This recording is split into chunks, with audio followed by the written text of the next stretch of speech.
नमस्कार, सवेरा इंडिया के इस खास कार्यक्रम में आपका बहुत बहुत स्वागत है। मैं हूं आपके साथ जया कौशिक। शुरुआत कर रहे हैं उत्तर प्रदेश में टीईटी पर्चा लीक जो हुआ है, टीईटी परीक्षा का पर्चा लीक, उस मामले में अब प्रयागराज से 2 लोगों को गिरफ्तार किया गया है। इनमें बिहार का सॉल्वर रंजय कुमार भी शामिल है। गैंग का सरगना सोनू समेत 3 लोग अभी भी फरार है, जिनकी तलाश जारी है। खबरों के मुताबिक 1 लाख रुपए में सौदा तय हुआ था। इनके कब्जे से 5 खाली चेक, 20 अंक पत्र, 6 प्रमाण पत्र, प्रवेश पत्र सहित अन्य दस्तावेज बरामद किए गए हैं।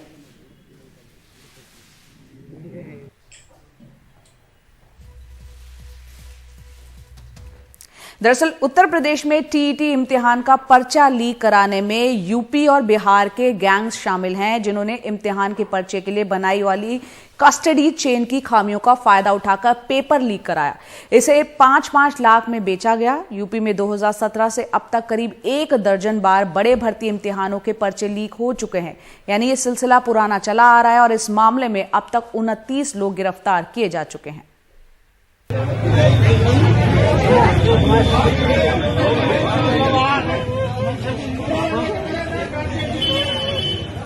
देश के कोने कोने से इम्तिहान देने यूपी आए 20 लाख लोग पर्चा लीक होने के बाद कुछ आंसुओं से रोए तो कुछ का दिल रोता रहा। प्रयागराज की इसी इमारत से तय होता है कि पर्चा कौन बनाएगा, क्या बनेगा, कौन सी एजेंसी उन्हें जिलों में पहुंचाएगी। पर्चा बनने से ट्रेजरी तक पहुंचने तक के बीच की चेन में सेंध लगा के यह लीक किया गया।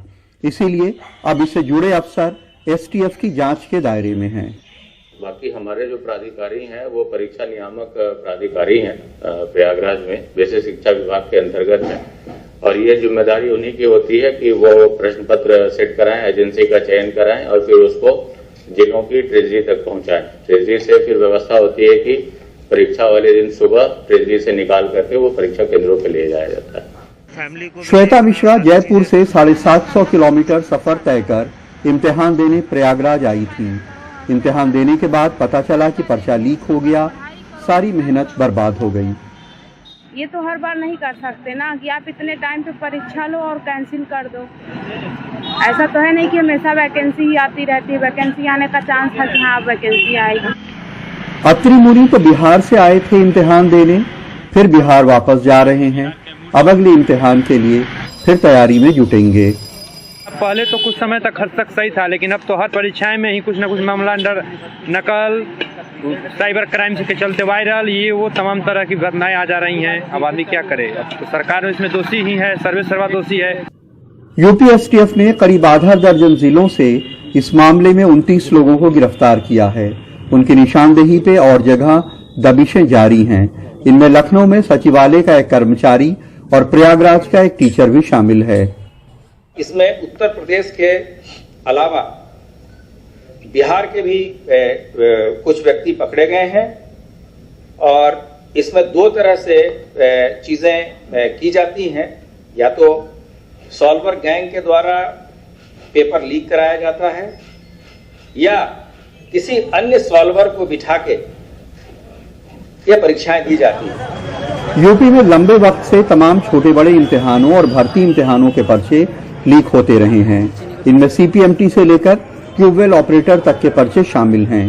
2017 से अब तक करीब 1 दर्जन बार पर्चे लीक हो चुके हैं। 2017 में सब इंस्पेक्टर भर्ती का पर्चा, 2018 में यूपी लोक सेवा आयोग की एलटी ग्रेड का पर्चा, 2018 में पीसीएस मेंस इम्तिहान का पर्चा, 2018 में पावर कॉरपोरेशन में भर्ती का पर्चा, 2018 में पुलिस भर्ती इम्तिहान का पर्चा, 2018 में अधीनस्थ सेवा भर्ती का पर्चा, 2018 में स्वास्थ्य विभाग प्रमोशन इम्तिहान का पर्चा, 2018 में ट्यूबवेल ऑपरेटर भर्ती का पर्चा, 2018 में सिपाही भर्ती इम्तिहान का पर्चा और अब 2021 में टीटी इम्तिहान का पर्चा। विपक्ष इसे लेकर सरकार पे हमलावर है। ये भारतीय जनता पार्टी की सरकार में लगातार इसी तरह पेपर लीक हो रहे हैं।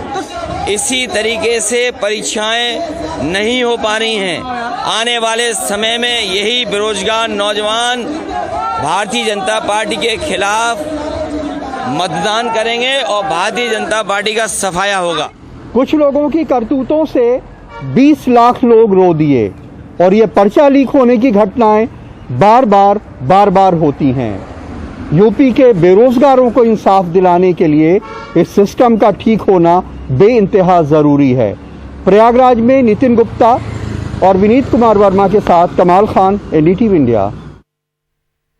तो जरूरी है सिस्टम में सुधार की। बात करते हैं जबलपुर की, जहां आरक्षण की मांग को लेकर प्रदर्शन कर रहे ओबीसी महासभा के कार्यकर्ताओं पर पुलिस ने लाठीचार्ज कर दिया, जिसके बाद यहां पर अफरा तफरी मच गई। ये विरोध शिक्षक भर्ती में 27% आरक्षण लागू करने, ओबीसी समाज के विद्यार्थियों की रोकी गई छात्रवृत्ति बहाल किए जाने के साथ साथ अन्य कई मांगों को लेकर यह प्रदर्शन किया गया।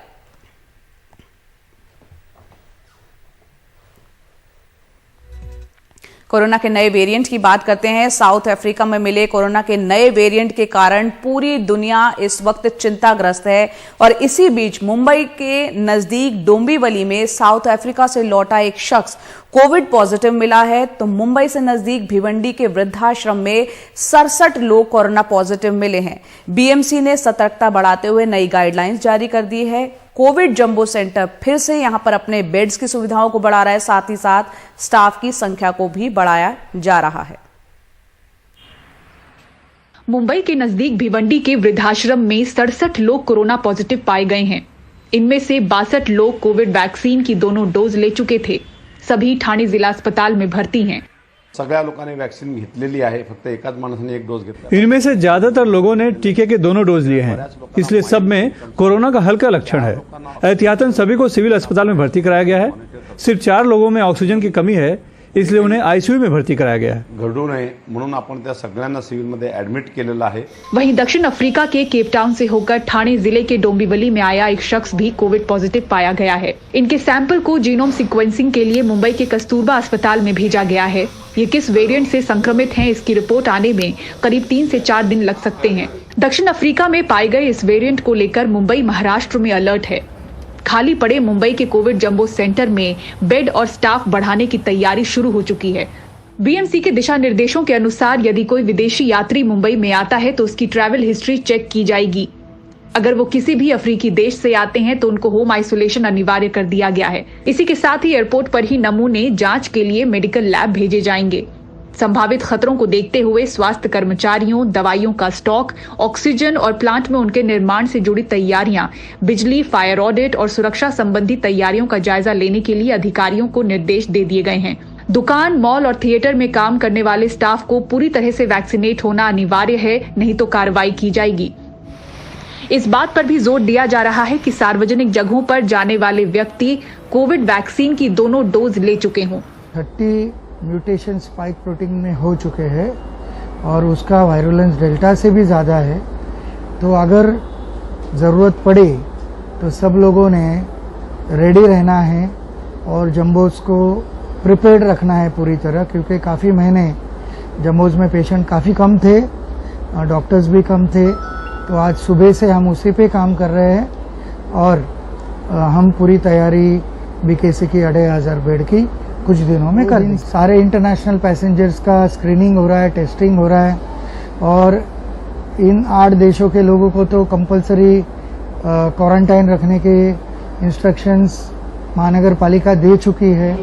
इस नए वेरिएंट ओमिक्रॉन से जुड़े संभावित खतरों को देखते हुए महाराष्ट्र सरकार लगातार कई अहम बैठकें कर रही है। साफ किया गया है कि महाराष्ट्र में अगर एक बार फिर से लॉकडाउन नहीं लगने देना है तो कोरोना से संबंधित नियमों का सख्ती से पालन करना ही होगा। मुंबई से पूजा भारद्वाज, एनडीटीवी इंडिया के लिए। अब आपको दिखाते हैं बेंगलुरु की कहानी। लापरवाही की ऐसी कहानी सामने आई है जो कि सरकारी महकमे के काम करने के तौर तरीके पर सवाल जरूर खड़ी करता है। तकरीबन 1.25 साल बाद 2 शव बेंगलुरु के ईएसआई अस्पताल के शवगृह में मिले। दोनों की मौत कोविड की पहली लहर के दौरान पिछले साल जुलाई में हुए थे। देखते हैं पूरी रिपोर्ट निहाल किदवई की। कोविड के 2 मरीजों के शवों के साथ लापरवाही का एक संगीन मामला। परिवार वाले परेशान। उन शवों का अंतिम संस्कार उन्हें करना है जिनके अंतिम संस्कार की पुष्टि महानगर पालिका ने तकरीबन 1.25 साल पहले ही कर दी थी। उनकी मौत कोविड-19 से हुई थी, इसलिए हमें उनका पार्थिव शरीर नहीं दिया गया। हम घर वापस आ गए। बीबीएमपी ने हमें बताया कि अंतिम संस्कार उनका कर दिया गया है। 15 महीनों बाद अब बीबीएमपी की तरफ से कॉल आया था और बताया गया कि उनका अंतिम संस्कार नहीं हुआ। पिछले साल जुलाई में कोविड से मौत के बाद दुर्गा और मुनि राजू का पार्थिव शरीर ईएसआई अस्पताल के शवगृह में रखे रहे। साफ सफाई के दौरान पिछले हफ्ते इनका पता चला। हड़कंप मचा तो ईएसआई ने जांच के आदेश दिए, लेकिन परिवार वालों को अब भी यकीन नहीं हो रहा। इन्होंने कहा है कि आगे का सारा काम ये ही लोग देख लेंगे। अब जब तक ये खत्म नहीं होता हम यहीं रहेंगे। हमारे लिए शव को ले जाने के लिए कुछ नहीं बचा है, ऐसा कह रहे हैं। हमारे दूसरे रिश्तेदार भी यहाँ आ रहे हैं। इन लोगों की लापरवाही से हम बहुत दुखी हैं। हमें न्याय चाहिए। शव गल चुके हैं, इनका पोस्टमार्टम करना भी किसी चुनौती से कम नहीं। सीधे तौर पर यह महानगर पालिका और अस्पताल प्रशासन की लापरवाही का नतीजा है। बेंगलुरु से कैमरामैन गोविंद मूर्ति के साथ निहाल खिदवई, एनडीटीवी इंडिया। ब्रेक के बाद आपका स्वागत है। हरजिंदर सिंह धामी शिरोमणि गुरुद्वारा प्रबंधक कमेटी के अध्यक्ष पद के चुनाव में प्रधान चुन लिए गए हैं। प्रधान पद के लिए कुल 143 वोट डाले गए थे, जिसमें से हरजिंदर सिंह ने 122 वोट अपने नाम कर लिए। वहीं रघुजीत सिंह सीनियर बने हैं मीत प्रधान प्रिंसिपल, सुरिंदर सिंह जूनियर मीत प्रधान और करनैल सिंह जनरल सेक्रेटरी चुने गए। 27 नवंबर को गुरुग्राम से शिमला तक लैम्बोर्गिनी कारों की कम्युनिटी ड्राइव का आयोजन किया गया। गुरुग्राम से 50 लैम्बोर्गिनी को हरी झंडी दिखाकर शिमला के लिए रवाना किया गया। कारों का एक काफिला 400 किलोमीटर का सफर तय करके शिमला पहुंचा और इन देश के 20 अलग अलग राज्यों से इन गाड़ियों के मालिकों ने अपनी लैम्बोर्गिनी को इस ड्राइव में हिस्सा लेने के लिए उतारा।